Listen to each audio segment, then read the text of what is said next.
Hello everyone, my self Anoop Sahu and let's continue our class. ठीक है, last classes में हमने देखा 28 स्टेट्स एंड 9 यूनियन टेरिटरीज़ के बारे में हमने संक्षेप में अध्ययन किया। ठीक है, उसके संबंध में कुछ स्टूडेंट्स मैसेज किए थे अबाउट पेरियार नेशनल पार्क। ठीक है, केरल स्थित एक राष्ट्रीय उद्यान पेरियार नेशनल पार्क, पेरियार राष्ट्रीय उद्यान, जो कि पेरियार नदी के किनारे पर ही स्थित है। पेरियार नदी जो कि तमिलनाडु से निकलती है और केरल में प्रवेश करती है, आगे जाकर के अरब सागर में गिर जाती है। इसके संबंध में आप लोग करेक्शन कर लेंगे। ठीक है, तो पेरियार नेशनल पार्क जो है वो एलिफेंट कंजर्वेशन, हाथी संरक्षण के लिए प्रसिद्ध है, पेरियार नेशनल पार्क।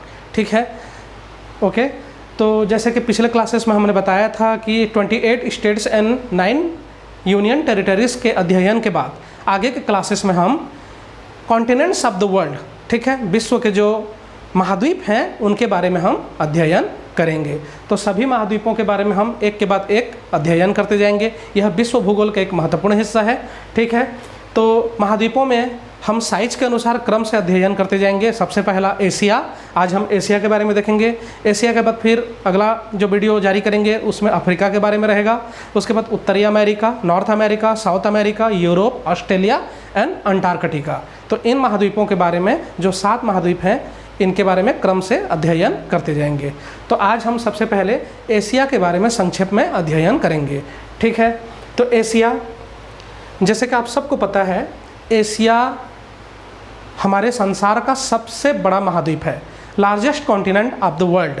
ठीक है, क्षेत्रफल के मामले में भी और जनसंख्या के मामले दोनों ही दृष्टि से एशिया संसार का सबसे बड़ा महाद्वीप है। 7 महाद्वीपों में सबसे बड़ा महाद्वीप क्षेत्रफल और जनसंख्या दोनों ही दृष्टि से नंबर 1 पोजीशन पर है एशिया।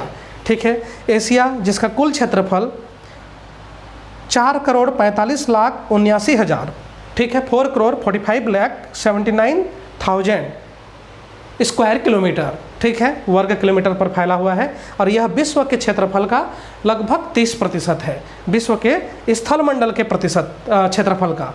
ठीक है, हम जलमंडल को इसमें सम्मिलित नहीं कर रहे हैं। स्थलमंडल जो लिथोस्फीयर है उसके कुल क्षेत्रफल का 30% भाग पर फैला हुआ है एशिया महाद्वीप। ठीक है, महाद्वीपों में हम लिथोस्फीयर को ही सम्मिलित करते हैं। ठीक है, हाइड्रोस्फीयर जो जलमंडल होता है उसको उसमें सम्मिलित नहीं करते हैं। जैसे कि आप सबको पता है, हमारा जो संपूर्ण पृथ्वी उसका 71% पार्ट पर वाटर है। ठीक है, और 29% पार्ट पर लैंड है, भूमि है। ठीक है, तो वो जो 29% पार्ट जो लैंड है, ठीक है, इसमें से हम देखते हैं कि एशिया का कुल प्रतिशत कितना है, 30% है। लगभग 14 साढ़े 14 करोड़ वर्ग किलोमीटर पर फैला हुआ है लिथोस्फीयर हमारे पृथ्वी में, और लगभग 36% भाग पर फैला हुआ है, 36 करोड़ वर्ग किलोमीटर पर फैला हुआ है हाइड्रोस्फीयर, जलमंडल।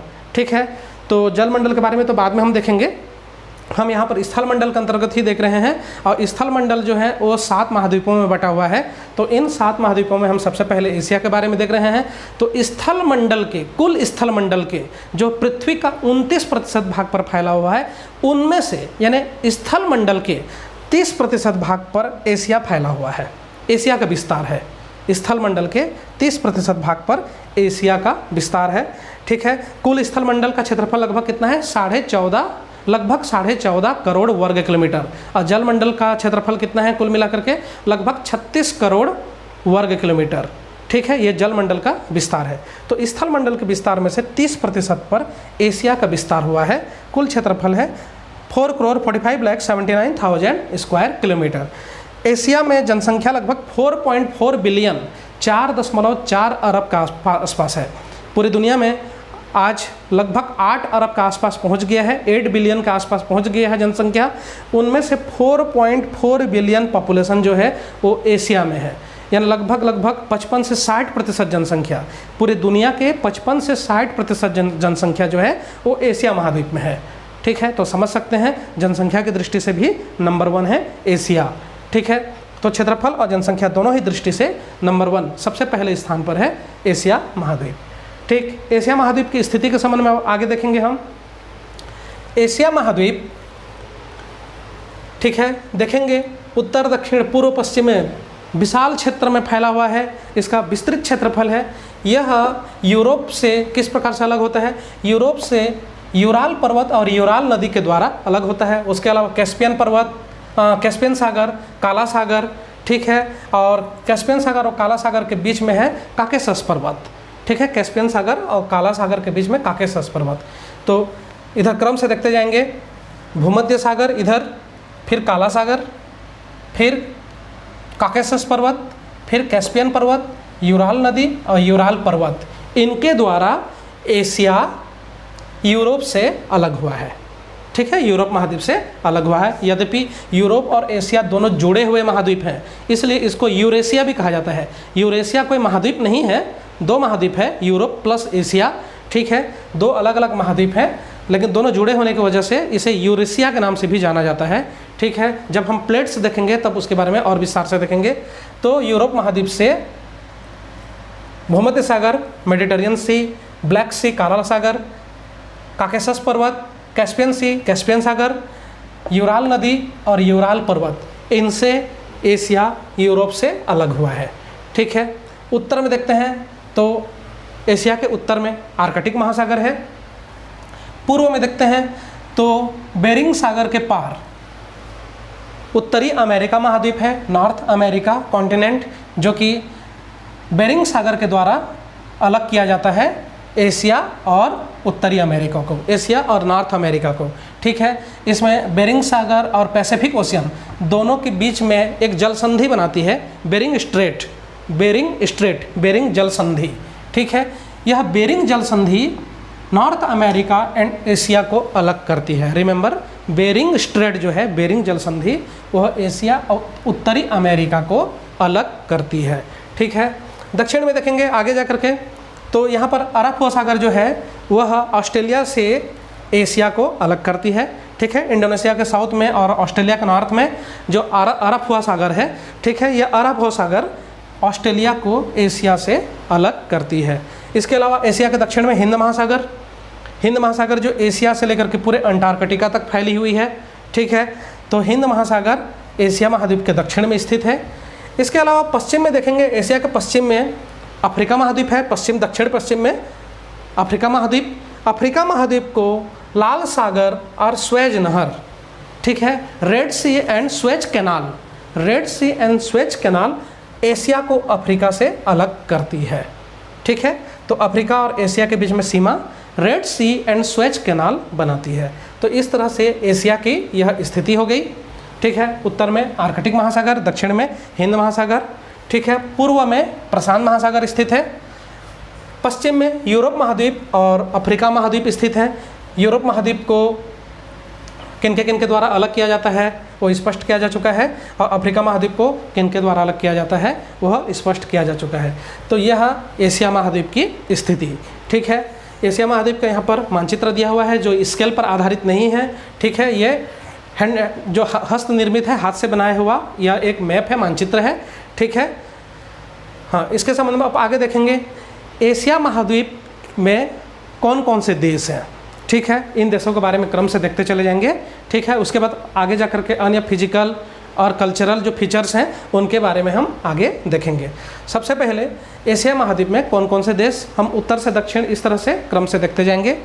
सबसे पहला रसिया, रूस, ठीक है। देखिए रूस के संबंध में एक महत्वपूर्ण तथ्य, रूस दुनिया का सबसे बड़ा देश है। क्षेत्रफल की दृष्टि से देखा जाए तो largest country of the world, 1,70,00,000 वर्ग किलोमीटर में लगभग फैला हुआ है रूस। 1,70,00,000 वर्ग किलोमीटर लगभग में फैला हुआ है रूस।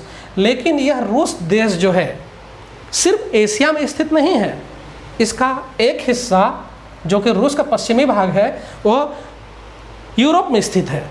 वह कहाँ पर स्थित है? यूरोप में। तो रूस एक ऐसा देश है जो 2 महाद्वीपों में विस्तृत है, ठीक है। एक यूरोप, रूस का पश्चिमी भाग, और रूस का साइबेरिया वाला भाग जो है वो एशिया में विस्तृत है। रूस का साइबेरिया वाला भाग जो है वह एशिया महाद्वीप के उत्तर में स्थित है, एशिया महाद्वीप में स्थित है। तो इस तरह से रूस जो है वो यूरोप और एशिया 2 महाद्वीपों में विस्तृत है। रूस की राजधानी जो है मॉस्को, वो हमारे एशिया महाद्वीप में नहीं है, रिमेंबर, वो यूरोप महाद्वीप में है। वो कहाँ पर स्थित है? यूरोप महाद्वीप में है। तो रूस यूरोप प्लस एशिया दोनों में विस्तृत है। एशिया का कोई और देश ऐसा है जो कि एशिया के अलावा यूरोप में भी फैला हुआ है? जी, टर्की। टर्की का जो इस्तांबुल नगर है, टर्की या तुर्की, उसका जो इस्तांबुल शहर है, जिसे प्राचीन काल में कुस्तुनतुनिया के नाम से जाना जाता था, कुस्तुनतुनिया या इस्तांबुल जो है टर्की का एक बड़ा नगर, व्यापारिक औद्योगिक केंद्र, यह रूस में स्थित है, यूरोप में स्थित है। यह कहाँ पर स्थित है? यूरोप में स्थित है। ठीक है, तो ये कुछ महत्वपूर्ण तथ्य हो गए। तो रूस हो गया, रूस का साइबेरिया वाला भाग एशिया में स्थित है। ठीक है, रूस की राजधानी मॉस्को। अन्य देशों में देखते हैं मंगोलिया, मंगोलिया की राजधानी उलान बटोर। ठीक है, उसके अलावा चाइना, राजधानी बीजिंग। ठीक है, क्रम से देखते जाते हैं। नॉर्थ कोरिया, कैपिटल इसका Pyongyang. South Korea, capital Seoul. Japan, capital Tokyo. ठीक, आगे क्रम से इंडिया, आगे देखते हैं। India, capital new Delhi. ठीक है, दिल्ली। उसके अलावा नेपाल, काठमांडू। भूटान, थिम्फू। बांग्लादेश, ढाका। म्यांमार, इसका पहले राजधानी रंगून या यांगून था, लेकिन पिछले कुछ वर्षों में इसका कैपिटल चेंज कर दिया गया। इसका नया राजधानी है नेपिडाओ, याद रखेंगे नेपिडाओ। ठीक है, नेपिडाओ जो है वो म्यांमार की नई राजधानी है। थाईलैंड, थाईलैंड की राजधानी बैंकॉक। ये एशिया के कुछ महत्वपूर्ण देश उनकी राजधानी देख रहे हैं। ठीक है, थाईलैंड का कैपिटल बैंकॉक। उसके बाद फिर लाओस, लाओस का कैपिटल जो है वो वियनसियन है, वियनसियन, ये लाओस का कैपिटल है। वियतनाम, वियतनाम का कैपिटल हनोई। ठीक, कंबोडिया, इसका कैपिटल नोम पेन। ठीक है, नोम पेन, ये कंबोडिया का कैपिटल है। यहाँ पर मैप में फैक्ट्स की डेंसिटी जो है बहुत अधिक होने के कारण यहाँ पर कैपिटल को नहीं दर्शाया गया है, अन्य और भी महत्वपूर्ण तथ्यों को दर्शाया गया है, कैपिटल को यहाँ पर नहीं दर्शाया गया है। तो ओरली मैं इसको यहाँ पर एक्सप्लेन कर रहा हूँ तो समझेंगे। कंबोडिया, कंबोडिया का कैपिटल जो है वो नॉन पेन है। उसके बाद मलेशिया, मलेशिया का कैपिटल कुआलालंपुर। इंडोनेशिया का कैपिटल जकार्ता। ठीक, इसी तरह से आगे फिलीपींस, फिलीपींस का जो कैपिटल है वो मनीला, छोटा सा देश है। ठीक है, बोर्नियो जो आइलैंड है उसके नॉर्थ में। ब्रुनोई, ब्रुनई जो है इसका कैपिटल बंदार सेरी बेगावन। ठीक है, बंदार सेरी बेगावन, यह ब्रुनई का कैपिटल। उसके बाद जापान तो हो गया इधर। नेक्स्ट आगे देखते हैं, इंडिया के साउथ में श्रीलंका, श्रीलंका का कैपिटल पहले कोलंबो था, अब कैपिटल चेंज हो गया है। ठीक है, नया कैपिटल क्या है? श्री जयवर्धनेपुरा, श्री जयवर्धनेपुरा, यह श्रीलंका का नया कैपिटल है। नेक्स्ट आगे देखते हैं, अफगानिस्तान, कैपिटल काबुल। पाकिस्तान का कैपिटल इस्लामाबाद। ठीक, सेंट्रल एशिया में 5 देश हैं, सेंट्रल एशिया के जो 5 देश के कैपिटल देखेंगे। कजाकिस्तान, कजाकिस्तान के कैपिटल जो है अस्ताना। उज्बेकिस्तान, ताशकेंट, उज्बेकिस्तान का कैपिटल ताशकेंट। तुर्कमेनिस्तान, तुर्कमेनिस्तान का कैपिटल अशगाबाद। किर्गिजिस्तान, किर्गिजिस्तान का कैपिटल बिश्केक। ताजिकिस्तान, ताजिकिस्तान के कैपिटल दुशांबे। ईरान, ईरान का तेहरान। इराक, इराक का बगदाद। ठीक है, नेक्स्ट आगे कुवैत, कुवैत का कुवैत सिटी। ठीक है, आप गल्फ कंट्रीज़ के बारे में आगे देख रहे हैं। कतर, कतर का कैपिटल दोहा। यूएई, यूएई का capital Abu Dhabi. Oman, Oman का कैपिटल मस्कट। यमन, यमन का कैपिटल जो है ओसाना। सऊदी अरेबिया, सऊदी अरेबिया का कैपिटल रियाद। ठीक है, ये हाँ, यमन का कैपिटल साना। सऊदी अरेबिया का कैपिटल रियाद। नेक्स्ट आगे देखते हैं, जो वेस्टर्न एशिया के कुछ छोटे छोटे देश हैं वेस्टर्न एशिया के। इजराइल, इजराइल का कैपिटल जेरूसलम। लेबनान, लेबनान का कैपिटल बेरूत। सीरिया, सीरिया का कैपिटल दमिश्कस। जॉर्डन, जॉर्डन का कैपिटल अम्मान। ठीक, टर्की, टर्की का कैपिटल अंकारा। नेक्स्ट यहाँ पर जो कॉकेसास माउंटेन है, इस पर स्थित 3 देश हैं जो यूरोप और एशिया के बीचों बीच स्थित है। कॉकेसास माउंटेन पर स्थित 3 देश। ठीक है, जॉर्जिया, ठीक, आर्मेनिया और अजरबैजान।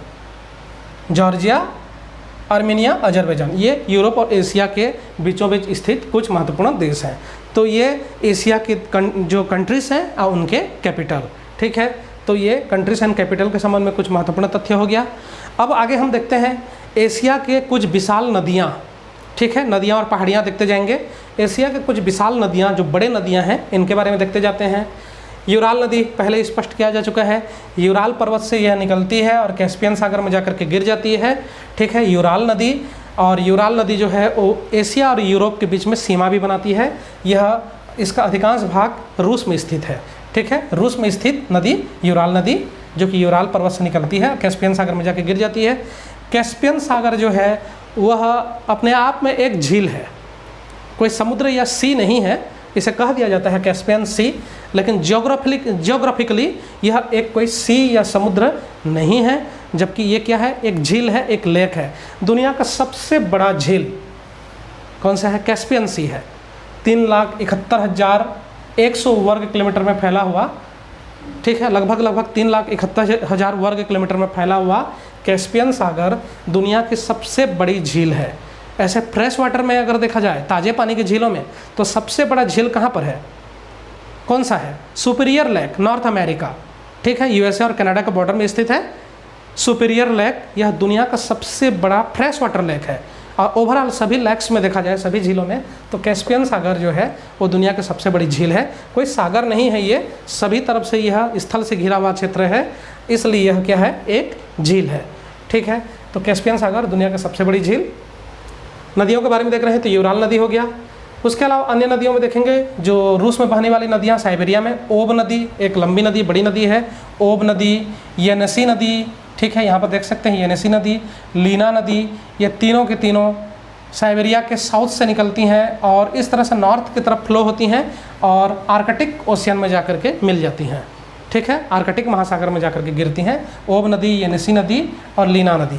अन्य नदियों में देखते हैं, चाइना में बहने वाली कुछ महत्वपूर्ण नदियाँ, ठीक है, ह्वांगहो नदी। ह्वांगहो नदी को येलो रिवर भी कहा जाता है। ठीक है, ह्वांगहो नदी जिसको येलो रिवर या पीत नदी के नाम से भी जाना जाता है, पीला नदी के नाम से भी जाना जाता है। यह चाइना में बहने वाली एक महत्वपूर्ण नदी। ठीक है, उसके अलावा यांगची नदी जो है, इसे यांग टिसिकियांग नदी भी कहा जाता था पहले, यांग टिसिकियांग नदी के नाम से जाना जाता था, अभी यह यांगची नदी के नाम से जाना जाता है। ठीक है, यह बहुत ही लंबी नदी है यांगची नदी।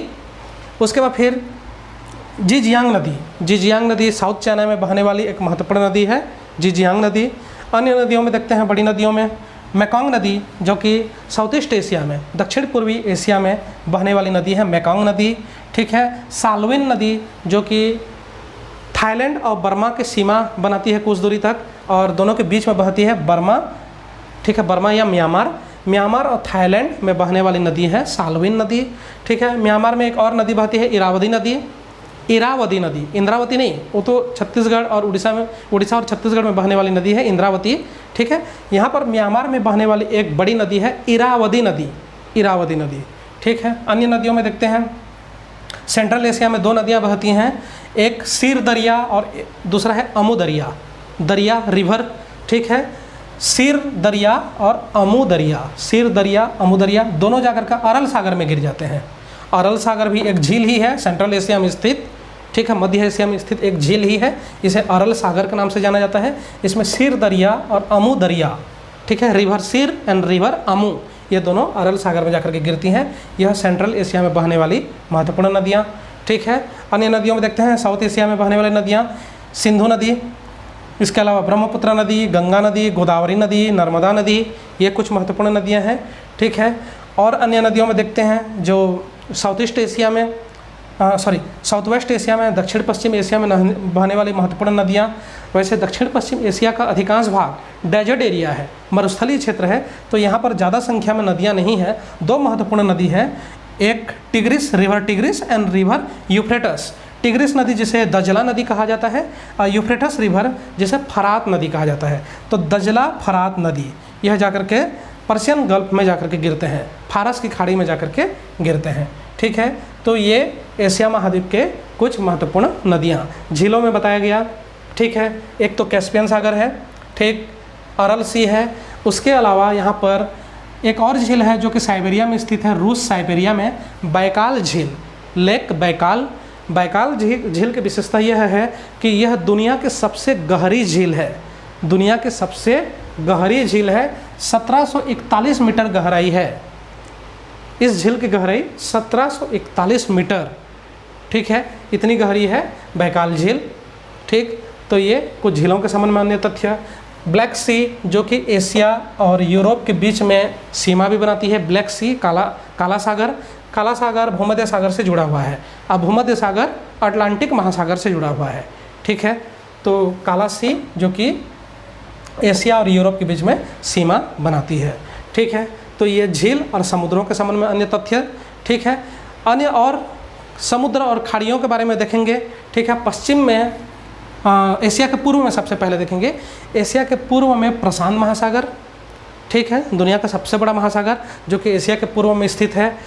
ठीक है, उसके अलावा अन्य जो खाड़ियाँ और समुद्र है, ठीक है, एशिया के उत्तर पूर्व में बेरिंग सागर स्थित है। बेरिंग सागर एशिया और उत्तरी अमेरिका को अलग करती है। इसके अलावा ये साइबेरिया का पूर्वी भाग में यहाँ पर ओखोस्टक सागर स्थित है, ओखोस्टक सागर।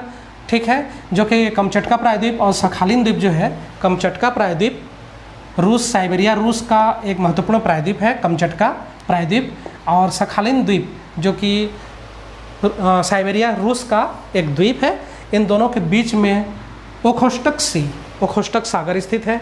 इसके अलावा जापान और एशिया की मुख्य भूमि जो है चाइना, रसिया और जापान के बीच में जापान सी स्थित है, जापान सागर। ठीक है, चाइना के इस भाग में देख सकते हैं जहाँ पर हुआंगहो रिवर गिरता है, वहाँ के पानी जो है वो पीला हो जाता है। ठीक है, क्योंकि इस नदी को ही पीत नदी या पीला नदी के नाम से जाना जाता है। यहाँ के पानी जो है वो पीले रंग की पानी है और यह जाकर के समुद्र में गिरती है, तो आसपास का जो पानी है, समुद्र का आसपास का पानी वो भी पीले रंग का हो जाता है, इसलिए इसको येलो सी कहा जाता है। अन्य समुद्रों में देखेंगे, चाइना के साउथ ईस्ट में साउथ चाइना सी। ठीक है, साउथ चाइना सी चाइना के साउथ ईस्ट में। ठीक है, अन्य महासागरों में, अन्य सागरों में, ठीक है, भारत के पूर्व में बंगाल की खाड़ी, भारत के पश्चिम में अरेबियन सी, अरब सागर। ठीक है, भारत के दक्षिण में और एशिया महाद्वीप के दक्षिण में हिंद महासागर स्थित है। एशिया महाद्वीप के पश्चिम में अगर देखते हैं तो यहाँ पर पर्शियन गल्फ। ठीक है, पर्शियन गल्फ यानी फारस की खाड़ी। इसके अलावा लाल सागर स्थित है एशिया महाद्वीप के पश्चिम में, सऊदी अरब के पश्चिम में लाल सागर। उसके अलावा मेडिटेरियन सी टर्की के पश्चिम में, एशिया महाद्वीप के पश्चिम में मेडिटेरियन सी यानी भूमध्य सागर, ब्लैक सी काला सागर, कैस्पियन सी, ये कुछ महत्वपूर्ण समुद्र हैं। कैस्पियन सी के बारे में देख चुके हैं कि यह एक झील है। तो ये कुछ महत्वपूर्ण समुद्र और खाड़ियाँ और महासागर, इसके संबंध में हमने देखा। अन्य तथ्यों में देखते जाएंगे, एशिया के कुछ महत्वपूर्ण जो प्रादेशिक क्षेत्र है, ठीक है, महत्वपूर्ण प्रादेशिक क्षेत्र, रीजनल एरिया। ठीक है, प्रायः पॉलिटिकल लैंग्वेज में भी इन रीजनल जो लैंग्वेजेस हैं, ये प्रादेशिक भाषा, ठीक है, प्रादेशिक जो रीजन्स हैं, इनको अलग अलग कई प्रकार के तथ्यों में, डिप्लोमेसी में भी, कूटनीति में और कई अन्य पॉलिटिकल वर्ड्स के रूप में इसका उपयोग भी किया जाता है। ठीक है, इनमें क्रम से देखते जाते हैं। नॉर्दर्न एशिया, उत्तरी एशिया, उत्तरी एशिया में खास करके साइबेरिया रूस आता है। ठीक है, साइबेरिया रूस। ठीक, ईस्टर्न एशिया, पूर्वी एशिया, ईस्टर्न एशिया या पूर्वी एशिया में China, north Korea, south Korea, Japan, ठीक है, इनको, और Taiwan. China, north Korea, south Korea, Japan और ताइवान, इनको ईस्टर्न एशिया या पूर्वी एशिया में रखा जाता है। तो इस तरह से आगे और कंटिन्यू करते जाएंगे। जो रीजनल डिवीज़न हुआ है, ठीक है, प्रादेशिक विभाजन हुआ है एशिया का। साउथ ईस्ट एशिया, दक्षिण पूर्वी एशिया, दक्षिण पूर्वी एशिया में बहुत से देश आ जाते हैं। ठीक है, क्रम से देखते जाएंगे। Myanmar, Thailand, Laos, Vietnam, Cambodia, Malaysia, Indonesia, Philippines. ठीक, इन देशों को साउथ ईस्ट एशिया के अंतर्गत रखा जाता है, दक्षिण पूर्वी एशिया के अंतर्गत रखा जाता है। ठीक है, इसमें खास करके जो हिंद चीन पेनिनसुला है, ये इसमें आ जाता है। हिंद चीन पेनिनसुला, देखिए ये जो प्रायद्वीप है, प्रायद्वीप मतलब होता है वह स्थलखंड जो तीन ओर से समुद्र से घिरा हुआ हो, उसे प्रायद्वीप कहा जाता है, पेनिनसुला कहा जाता है। तो ये जो पेनिनसुला है, यह प्रायद्वीप, इसे इंडो चाइना पेनिनसुला, हिंद चीन प्रायद्वीप के नाम से जाना जाता है। यह मुख्य रूप से साउथ ईस्ट एशिया में आता है। साउथ एशिया देखेंगे आगे। साउथ एशिया, भारत और उसके पड़ोसी देश, ये साउथ एशिया में आते हैं। पाकिस्तान, भारत, नेपाल, भूटान, बांग्लादेश, श्रीलंका, मालदीव। ठीक है, पाकिस्तान, भारत, नेपाल, भूटान, बांग्लादेश, श्रीलंका, मालदीव, इनको साउथ एशिया में, दक्षिण एशिया में इनको रखा जाता है। ठीक है, तो इस तरह से रीजनल डिवीज़न जो हुआ है, इसमें भारत और उसके पड़ोसी देशों को साउथ एशिया के अंतर्गत रखा जाता है। उसके बाद फिर नेक्स्ट देखते हैं वेस्टर्न एशिया, पश्चिमी एशिया। ठीक है, पश्चिमी एशिया या साउथ वेस्टर्न एशिया भी कहा जाता है, साउथ वेस्टर्न एशिया, दक्षिण पश्चिम एशिया। दक्षिण पश्चिम एशिया के अंतर्गत टर्की से स्टार्ट करेंगे, Turkey, Israel, Lebanon, Syria, Jordan, सऊदी अरब, ठीक, Yemen, Oman, UAE, Qatar, Bahrain, एक और देश है बहरीन, बहरीन के अलावा कुवैत, इराक, ईरान, अफ़गानिस्तान। इनको साउथ वेस्ट एशिया, दक्षिण पश्चिम एशिया के अंतर्गत रखा जाता है। किसी किसी किताब में अफ़गानिस्तान को भारत के पड़ोसी के रूप में, जो कि भारत का पड़ोसी भी है अफ़गानिस्तान, ठीक है, तो अफ़गानिस्तान को दक्षिण एशिया में दर्शाया जाता है, भारत के पड़ोसी देशों के साथ दक्षिण एशिया में दर्शाया जाता है। तो किसी किसी स्टैंडर्ड किताब में अफ़गानिस्तान को वेस्टर्न एशिया के अंतर्गत सम्मिलित किया जाता है। ठीक है, south western Asia, remember south western Asia, दक्षिण पश्चिम एशिया के अंतर्गत रखा जाता है। ठीक है, सेंट्रल एशिया। अब नेक्स्ट देखते हैं सेंट्रल एशिया। सेंट्रल एशिया में 5 देशों को सम्मिलित किया जाता है। पहले ये पांचों देश यूएसएसआर का, जो भूतपूर्व सोवियत संघ है, यूएसएसआर, ठीक है, United Soviet socialist Republic, USSR, इसके अंतर्गत ये पहले सम्मिलित थे, फिर यूएसएसआर का विभाजन हो गया और यह पांचों के पांचों स्वतंत्र देश हो गए। ठीक है, कौन कौन से 5 देश? Kazakhstan, Uzbekistan, Turkmenistan, Kyrgyzstan, Tajikistan. ये पांचों देश सेंट्रल एशिया के अंतर्गत रखे जाते हैं। ठीक है, तो इस तरह से एशिया का रीजनल डिवीजन, प्रादेशिक विभाजन किया गया है। ठीक, अब देखते हैं आगे एशिया के महत्वपूर्ण पहाड़ियों के बारे में। ठीक है, परीक्षाओं में पहाड़ियाँ भी महत्वपूर्ण होता है, क्रम से देखते जाते हैं। सबसे पहला यूराल पर्वत, जो कि एशिया और यूरोप के बीच में स्थित है। ठीक, अन्य पहाड़ियों में देखेंगे आगे सेंट्रल एशिया के अंतर्गत कुछ पहाड़ियाँ हैं। ठीक है, उसके अलावा साउथ एशिया में कुछ महत्वपूर्ण पहाड़ियाँ हैं, इन पहाड़ियों के बारे में क्रम से देखते जाते हैं। भारत के उत्तर में विस्तृत है हिमालय पर्वत। ठीक है, हिमालय पर्वत के अलावा यहाँ पर पामीर का घाट है, दुनिया का छत के नाम से जाना जाता है, रूफ ऑफ द वर्ल्ड, दुनिया के छत के नाम से जाना जाता है पामीर घाट, जो कि अफ़गानिस्तान के नॉर्थ में और ताजिकिस्तान के साउथ में और चाइना के वेस्ट में यह घाट स्थित है। Not of the Pamir not roof of the world, यह पामीर घाट यहाँ पर स्थित है। इसे घाट इसलिए कहा जाता है क्योंकि पामीर घाट के चारों तरफ माउंटेन रेंजेस है, पर्वत श्रेणियाँ हैं। ठीक है, इन पर्वत श्रेणियों में देखेंगे हिमालय पर्वत देख चुके हैं, बताया जा चुका है। इसके अलावा तिएन शान पर्वत जो है वो चाइना में स्थित है, चाइना के वेस्टर्न भाग में तिएन शान पर्वत। उसके अलावा क्योनलुन पर्वत जो है ये भी चाइना में स्थित, तिब्बत में क्योनलुन पर्वत। हिमालय और क्योनलुन पर्वत के बीच में तिब्बत का पठार स्थित है। हिमालय और क्योनलुन पर्वत के बीच में तिब्बत का पठार स्थित है। आगे देखते हैं पामीर के घाट के पश्चिमी भाग में हिंदुकुश पर्वत। ठीक, हिंदुकुश पर्वत के अलावा यहाँ पर किरथर पर्वत, सुलेमान पर्वत, हिंदुकुश पर्वत। ठीक है, ये कुछ महत्वपूर्ण पर्वत हैं। इसके अलावा साइबेरिया के दक्षिण में अल्टाई पर्वत स्थित है, अल्टाई पर्वत। अन्य पर्वतों में देखते हैं तो खिंगन पर्वत साइबेरिया के दक्षिण पूर्व में, और चाइना का जो नॉर्थ पार्ट है मंचूरिया, तो मंचूरिया के नॉर्थ और साइबेरिया के दक्षिण पूर्व में खिंगन पर्वत, ग्रेट खिंगन माउंटेन, खिंगन पर्वत। ठीक, उसके अलावा यहाँ पर बर्खोयास्क पर्वत, ठीक है, साइबेरिया के नॉर्थ ईस्ट में यहाँ पर देख सकते हैं बर्खोयास्क पर्वत। तो बर्खोयास्क पर्वत भी एक महत्वपूर्ण पर्वत है जो साइबेरिया में स्थित एक पर्वत है।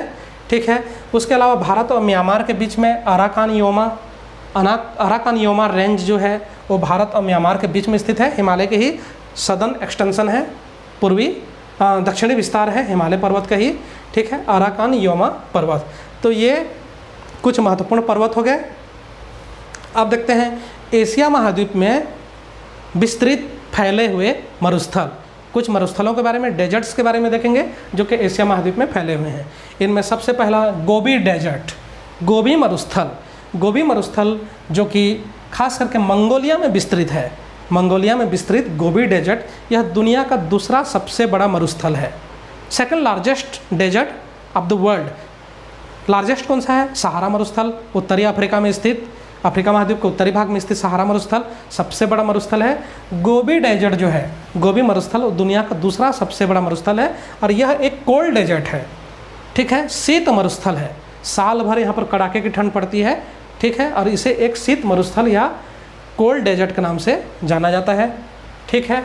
अन्य मरुस्थलों में देखते हैं, भारत और पाकिस्तान के बॉर्डर में थार मरुस्थल, ठीक है, भारत पाकिस्तान के बॉर्डर में स्थित थार मरुस्थल। उसके अलावा ईरान में 2 मरुस्थल है, दस्त ए कबीर और दस्त ए लूत, दस्त ए कबीर एंड दस्त ए लूत, ठीक है, यह ईरान में स्थित 2 महत्वपूर्ण मरुस्थल। अन्य मरुस्थलों में देखते हैं, सऊदी अरब में कुछ बड़े बड़े मरुस्थल हैं। इनमें सीरियन डेजर्ट सऊदी अरब के नॉर्थ में स्थित है, सीरियन डेजर्ट, सीरियन मरुस्थल। इसके अलावा अल नफद डेजर्ट, अल नफद डेजर्ट, अल नफद मरुस्थल। रब अल खाली सऊदी अरबिया के पूर्वी भाग में और ओमान के उत्तर में, ओमान के उत्तर में और सऊदी अरब के पूर्व में और यूएई तक विस्तृत है ये, ठीक है। रब अल खाली, रब अल खाली मरुस्थल, ठीक है, ये कुछ महत्वपूर्ण मरुस्थल हैं जो कि एशिया महाद्वीप में विस्तृत हैं, ठीक है। सेंट्रल एशिया में भी एक डेजर्ट है, टकला मकान डेजर्ट, सेंट्रल एशिया, मध्य एशिया में स्थित टकला मकान डेजर्ट, ठीक है। सेंट्रल एशिया में विस्तृत घास के मैदान भी पाया जाता है, बहुत दूर दूर तक विस्तृत घास का मैदान जो कि सेंट्रल एशिया और साइबेरियन रूस के दक्षिण में स्थित है। इसे स्टेपेज भी कहा जाता है। इस घास का मैदान को क्या कहा जाता है? स्टेपिज, स्टेपिज के नाम से जाना जाता है, विस्तृत घास के मैदान है, ठीक। तो ये कुछ महत्वपूर्ण फिजिकल फीचर्स, भौतिक विशेषताएं। अब आगे देखते हैं एशिया महाद्वीप में कृषि उत्पादन। एशिया महाद्वीप जनसंख्या में है, दुनिया में नंबर 1 है, दुनिया का 55 से 60% जनसंख्या यहाँ पर है, ठीक है। और यहाँ पर बड़ी बड़ी नदियाँ हैं, तो नदी घाटियों में जलोढ़ मिट्टी के क्षेत्र में, ठीक है, यहाँ पर विस्तृत कृषि की जाती है और साथ ही साथ गहन कृषि भी की जाती है। एशिया की सबसे बड़ी विशेषता गहन कृषि है, ठीक है ना। वर्ष में 1 बार 2 बार 3 बार तक फसलें ली जाती है और सिंचाई के साधनों का बहुत ज़्यादा प्रयोग किया जाता है, क्योंकि यहाँ पर जनसंख्या अधिक है तो यहाँ पर कृषि का विकास भी अधिक करना पड़ा है। तो कृषि उत्पादनों में सबसे महत्वपूर्ण फसल चावल, चावल के उत्पादन में एशिया पूरे दुनिया में नंबर 1 है। पूरे दुनिया के लगभग 90% चावल का उत्पादन एशिया में होता है। चावल का उत्पादन मुख्य रूप से चीन, Bharat, Bangladesh, Philippines, Indonesia, Thailand, Myanmar, ठीक है, इन देशों में और श्रीलंका, इन देशों में चावल का मुख्य रूप से उत्पादन किया जाता है। यानी south Asia, south east Asia और ईस्टर्न एशिया, यहाँ पर चावल का मुख्य रूप से उत्पादन किया जाता है। दुनिया में चावल के उत्पादन में नंबर 1 चाइना है, नंबर 2 इंडिया है, ठीक है। चावल के उत्पादन में गेहूं का उत्पादन भी यहाँ पर बहुत ज़्यादा किया जाता है। Russia, China, India, Pakistan, central Asia, western Asia, Turkey में खास करके, ठीक है, वेस्टर्न एशिया और उसके अलावा जापान, इन देशों में गेहूं का उत्पादन भी किया जाता है। अन्य महत्वपूर्ण फसलों में मक्का का उत्पादन, मक्का का उत्पादन भी बहुत ज़्यादा होता है यहाँ पर, ठीक है। और ज्वार, बाजरा, दलहन, तिलहन का उत्पादन, सब्जियों का उत्पादन, ठीक है। इसके अलावा कुछ महत्वपूर्ण व्यापारिक फसलों का उत्पादन भी यहाँ पर होता है। गन्ना का उत्पादन, गन्ने के उत्पादन के लिए भारत, चीन, म्यांमार, थाईलैंड, ठीक है, इंडोनेशिया, मलेशिया, ये गन्ने के उत्पादन के लिए प्रसिद्ध हैं। रबड़ के उत्पादन, रबड़ के उत्पादन में दुनिया में नंबर 1 थाईलैंड है। थाईलैंड रबड़ के उत्पादन के लिए प्रसिद्ध है, सबसे ज़्यादा यहाँ पर रबड़ का उत्पादन होता है। इसके अलावा यहाँ पर पाम प्रोडक्शन, ठीक है, यहाँ पर पाम का प्रोडक्शन जो होता है वो साउथ ईस्ट एशिया में खास करके ज़्यादा होता है। Malaysia, Thailand, Indonesia, Cambodia, Laos, Vietnam, यहाँ पर पाम का प्रोडक्शन बहुत ज़्यादा होता है, ठीक है। ताड़ का उत्पादन बहुत ज़्यादा होता है, ताड़ का, पाम का उत्पादन, ठीक है। अन्य महत्वपूर्ण फसलों के अंतर्गत देखते हैं चाय के उत्पादन। चाय के उत्पादन के लिए चाइना, इंडिया, श्रीलंका, जापान, ये कुछ महत्वपूर्ण देश हैं, ठीक है। चीन, भारत, श्रीलंका और जापान चाय के उत्पादन के लिए प्रसिद्ध हैं, ठीक। चाय हो गया, रबड़ हो गया, कॉफ़ी का उत्पादन भी किया जाता है यहाँ पर ज़्यादातर, ठीक है। तो कुछ महत्वपूर्ण व्यापारिक फसलों का भी उत्पादन होता है। महत्वपूर्ण खनिजों में देखते हैं तो लौह अयस्क और कोयला, ये 2 महत्वपूर्ण खनिज हैं, ठीक है, जो यहाँ पर ज़्यादा उत्पादन होता है। इसके अलावा तांबा, टीन इत्यादि का उत्पादन भी यहाँ पर अधिक होता है, ठीक है। तो खनिज में औद्योगिक विकास की दृष्टि से देखा जाए तो एशिया महाद्वीप का सबसे ज़्यादा विकसित देश जापान है, एशिया महाद्वीप का सबसे ज़्यादा विकसित देश जो है वो जापान है। यहाँ पर प्रति व्यक्ति आय बहुत ही अधिक है। इसके अलावा इजराइल में भी प्रति व्यक्ति आय बहुत ही अधिक है। ठीक है, तो जापान और इजराइल प्रति व्यक्ति आय के मामले में देखा जाए तो अग्रणी है। ठीक है, औद्योगिक विकास की दृष्टि से देखा जाए तो जापान के अलावा चीन, भारत, साउथ ईस्ट एशिया, यहाँ पर औद्योगिक विकास बहुत ही अधिक हुआ है। पेट्रोलियम के प्रोडक्शन के लिए देखा जाए तो पेट्रोलियम के प्रोडक्शन के लिए साउथ वेस्ट एशिया, इसमें खास करके जो पर्शियन गल्फ के किनारे, ठीक है, जो फारस की खाड़ी है इसके किनारे पर स्थित देश, सऊदी अरब हो गया, यूएई हो गया, कुवैत हो गया, ईरान, इराक हो गया, ठीक है, और उसके अलावा बहरीन, कतर, यह पेट्रोलियम उत्पादन में अग्रणी है। उसके अलावा साउथ ईस्ट एशिया में भी पेट्रोलियम का उत्पादन इंडोनेशिया, मलेशिया इत्यादि में, ठीक है, और साउथ चाइना सी में, चाइना के द्वारा साउथ चाइना सी में यहाँ पर पेट्रोलियम का उत्पादन किया जाता है। ठीक है, तो पेट्रोलियम का उत्पादन भी एक महत्वपूर्ण कार्य है, यहाँ पर आर्थिक कार्य है एशिया महाद्वीप में। ठीक है, तो ये एशिया महाद्वीप में कुछ महत्वपूर्ण खनिजों का उत्पादन और औद्योगिक विकास के संबंध में देख लिया। अब एशिया में आगे और कुछ महत्वपूर्ण तथ्यों के बारे में देखेंगे। यहाँ का महत्वपूर्ण जो ट्रांसपोर्ट सिस्टम है उसके बारे में। एशिया महाद्वीप में दुनिया का सबसे लंबा रेल मार्ग है, ट्रांस साइबेरियन रेल मार्ग। ठीक है, रसिया में, साइबेरिया में स्थित रेल मार्ग, यह ट्रांस साइबेरियन रेल मार्ग, ये यूरोपियन रूस से स्टार्ट हुआ है। ठीक है, स्टालिनग्राड और उससे भी आगे जो महत्वपूर्ण सेंट पीटर्सबर्ग से मॉस्को होते हुए, ठीक है, टोमस्क, इर्कुटस्क होते हुए आगे जाकर के व्लादिवोस्टोक तक, ओखोस्टक सी जो है यहाँ पास में एक शहर स्थित है व्लादिवोस्टोक। ठीक है, सेंट पीटर्सबर्ग से प्रारंभ होकर के मॉस्को से आगे यह पूरे साइबेरिया को क्रॉस करती है और ओखोस्टक सी जो है इसके पास में एक शहर है व्लादिवोस्टोक, यहाँ तक वह रेल मार्ग गई हुई है। यह दुनिया के सबसे लंबी रेल मार्ग है, 9000 किलोमीटर से भी ज़्यादा लंबाई है ट्रांस साइबेरियन रेल मार्ग। ठीक है, trans Siberian railway longest railway line of the world, दुनिया की सबसे लंबी रेल मार्ग है। ठीक है, तो ये परिवहन में कुछ महत्वपूर्ण तथ्य। द्वीपों में देखते हैं, एशिया महाद्वीप के द्वीपों में महत्वपूर्ण द्वीपों में से सखालिन द्वीप, जापान में महत्वपूर्ण जो द्वीप हैं होक्काइडो, होन्शु, शिकोकू, क्यूशु। ठीक है, ये जापान के कुछ महत्वपूर्ण द्वीप हैं।